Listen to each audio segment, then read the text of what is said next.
我当时就按照老师所讲的，回忆着我的跟父亲的这样一个过往，就努力的写感恩、道歉还有爱。写着写着，我也能想起来说，其实我小的时候哭起来也是非常的可怕，哭到邻居投诉，但是我的父亲还是有好好的一直安慰我。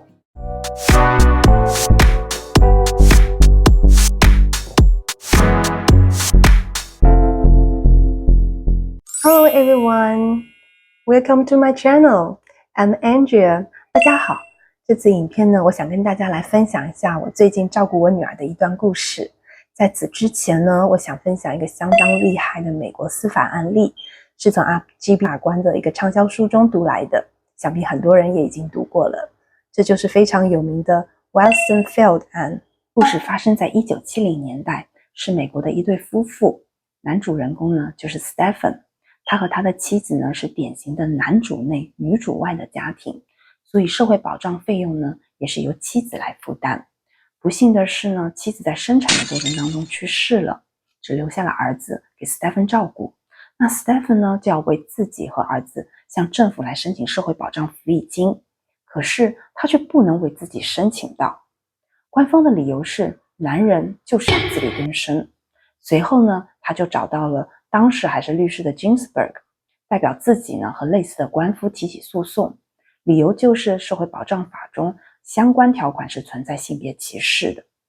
最终呢，最高法院也是一致认为说，这个社会保障福利它对于性别区分这一点是违宪的。有趣的是什么呢？虽然大法官们一致认为违宪，但理由却是不尽相同。在这个案子里，最直观我们都能感受到这是对男性的不公平，可是有大法官却可以看到这也是对女性的不公平啊。这妻子她是正常的工作并缴纳费用，但为什么她死后她的家人却不能获得法律同等的保护呢？更有大法官看到这其实是对孩子的不公平啊。孩子他没有办法去选择哪一位幸存，难道他妈妈幸存他就可以获得完全的照顾，而爸爸幸存因为爸爸无法取得这个社会保障福利金，必须外出工作，而导致他失去了双亲的照顾吗？所以呢，一件事情呢是可以分多个角度来拆解的。现在呢，想让大家来听我分享我和我女儿之间的这个小故事吧。前几天的下午呢，我女儿可能玩累了，然后那个时候呢，她就靠在床边，她说我不知道我要玩什么，我不知道我要玩什么。然后越说呢，她的情绪就越激动，几乎到了那个失控的状态。然后那个时候我也非常的疲累，靠在床上，然后弟弟呢也累得东倒西歪，但是呢就睡不着。然后我就问我女儿说你怎么了？她不理我。那我说你是不是累了，要不要休息？她还是不理我，然后情绪越发激动，就一直重复之前说的话。然后弟弟继续东倒西歪，我就顺势呢把他抱过来，然后放在床上。很庆幸他真的是秒睡着。可是这个时候我女儿声音还是非常的大，所以呢我的情绪就变得有一点不安。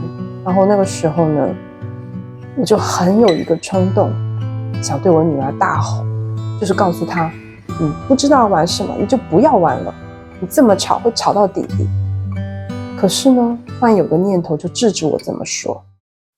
我想起2年前我还在滑弟弟的时候，有一个偶然的机会呢，我先生就介绍我去参加台湾妈妈学校协会的一个课程。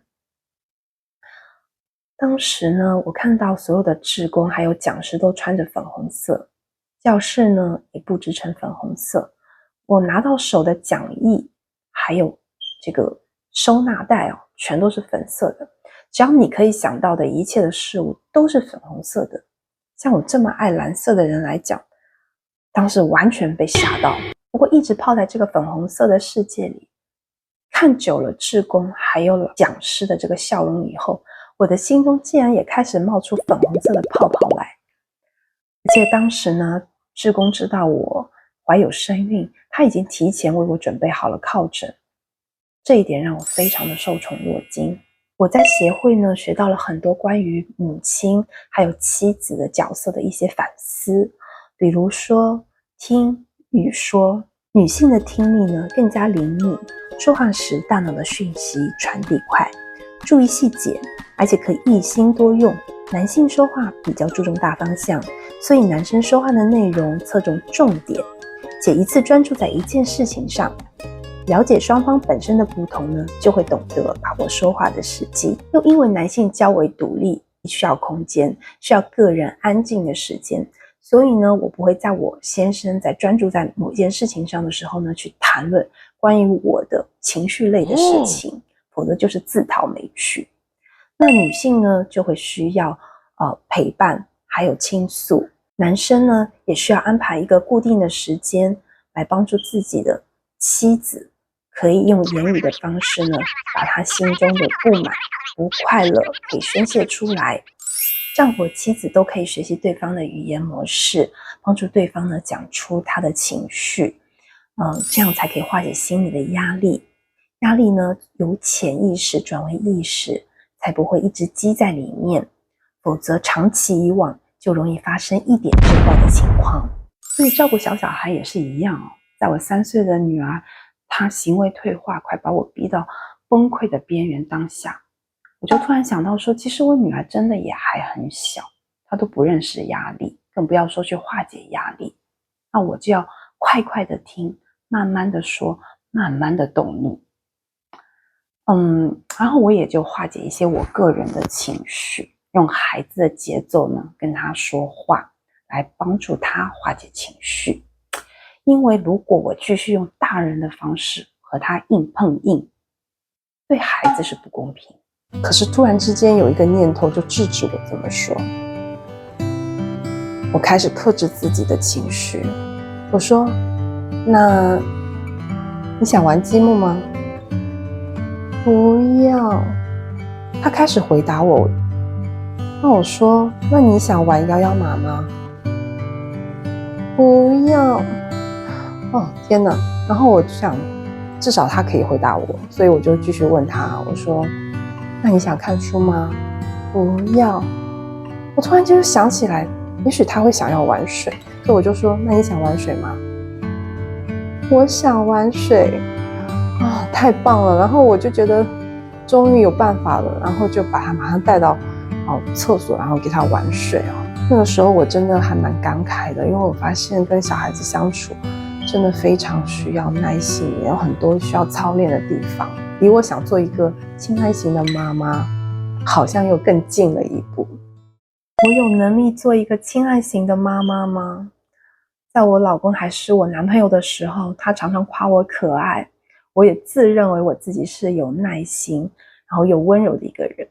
可是为什么在我独自带2个宝宝以后，我开始挖掘出一个会抓狂然后又嗓门特别大的一个我都快变得不认识我自己了。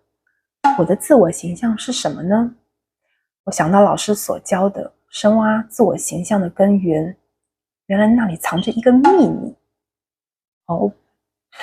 不是秘密啦，其实是每一个人的父亲。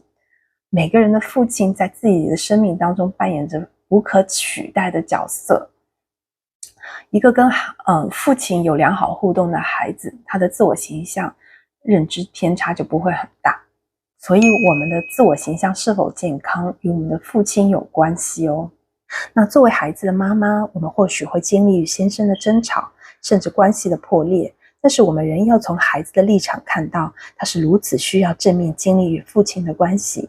千万不要在孩子面前讲他爸爸的不好，并且告诉他他的爸爸是多么的爱他并珍视他。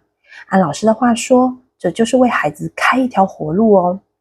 很多孩子曾经或者正在经历无父的时代，这不是在讲单亲，而是泛指父亲失职的状态。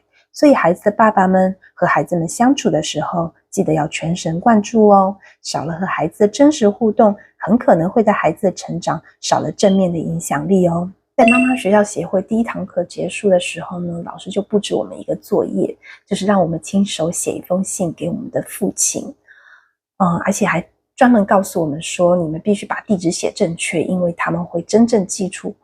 我当时还非常的怀疑，因为我的爸爸不在台湾，他会收到吗？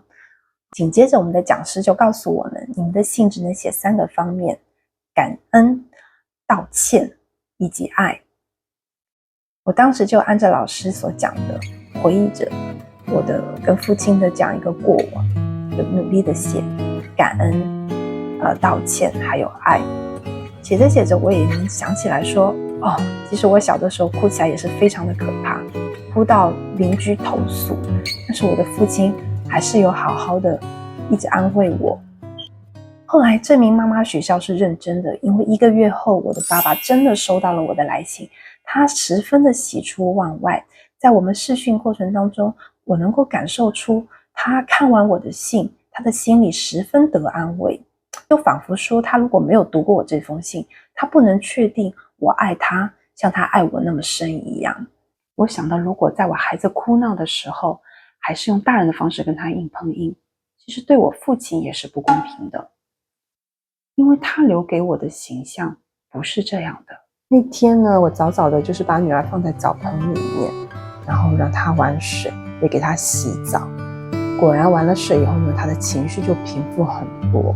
洗完以后呢，我就把她跟弟弟放在一起，他们都睡着了，然后看着他们的睡颜啊，我当时真的觉得他们好像天使哦。那一刻我感觉非常的幸福，我很感恩前一刻没有跟他对冲，否则的话这一刻肯定是享受不到的。这样算亲爱型的妈妈吗？几乎所有的妈妈都爱自己的孩子，但是妈妈还是有很多不同的类型。比如说有的妈妈呢，就会代替孩子，为孩子安排好行程。如果孩子有异议呢，就会告诉孩子，你听我的就对了。有的妈妈呢，会牺牲自己的时间，把孩子的利益看得比什么都重。但一旦孩子不听话呢，她就会说，你怎么这么不懂事，我都为你做了那么多了。也有妈妈会想说，反正孩子自己就会长大嘛，那我就随意他发展就好了。甚至有一小部分的妈妈只看到自己的需要，全然不理会孩子此刻是多么需要他的陪伴。那我想成为怎样的妈妈呢？我想成为可以亲亲抱抱的妈妈，可以主动积极的去表达爱。虽然有些朋友可能非常的排斥肢体接触，甚至觉得肉麻的话很难以启齿，不过没有关系，人真的是会变的。那在上完妈妈学校协会的课后呢，我就每天按照老师的要求在练习说拥抱我的丈夫还有我的孩子，每天12次，这样这个家就会很健康了。突然觉得，如果我用大人的方式跟我的孩子继续硬碰硬，对我也是不公平的，因为我并不想成为那样的类型。What's love？ 如果有人问你爱是什么，你会怎么回答呢？有人会说，爱是种摸不清道不明的感觉。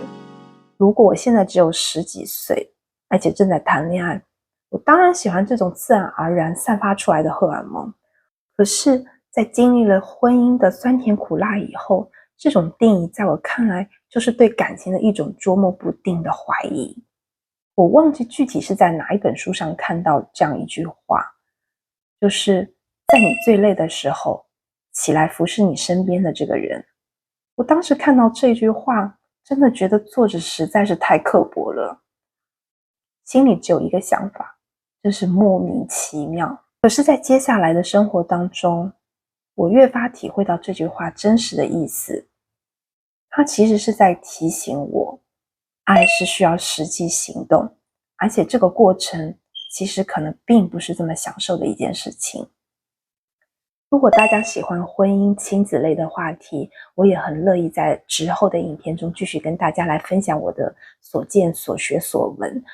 我也很乐意在留言区中看到大家与我互动，我也可以借机可以向大家学到更多。那在片尾的也有一个关于我女儿的小彩蛋哦，请大家不要错过。今天就到这里吧，拜拜哦。